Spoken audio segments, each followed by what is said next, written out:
5. Scientists believe in God, so you should too.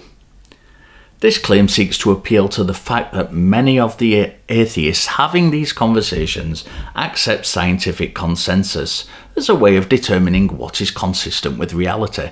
It follows various forms, but usually goes something along the lines of, X scientists believe that God exists, the inference being that if you accept scientific consensus, then you should also accept the opinion of an individual scientist.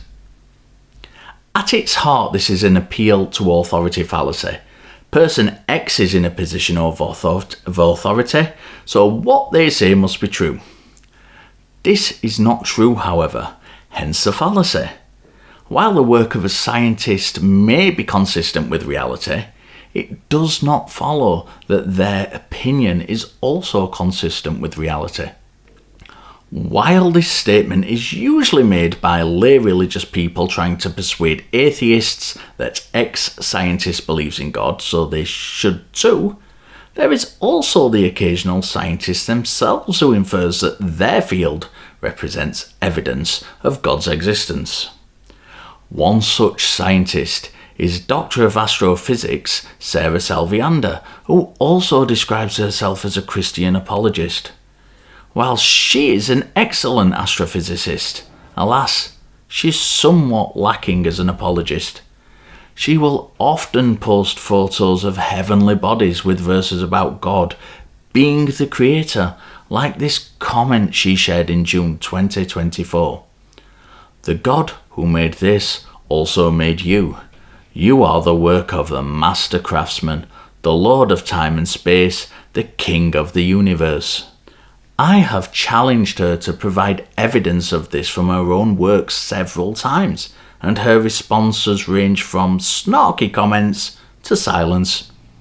She hasn't once demonstrated her claim. This is clearly a question asked of her quite often, as this August 2024 tweet demonstrates.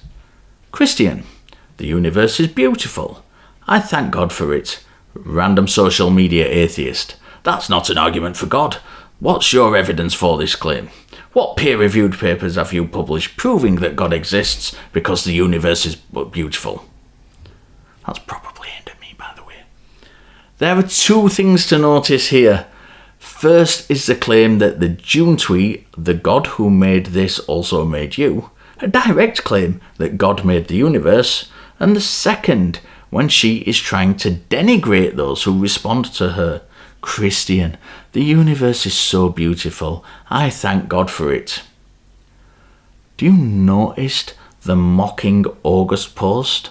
The emphasis is changed to something more innocent. The Christian thanking God, which is perfectly reasonable given their belief.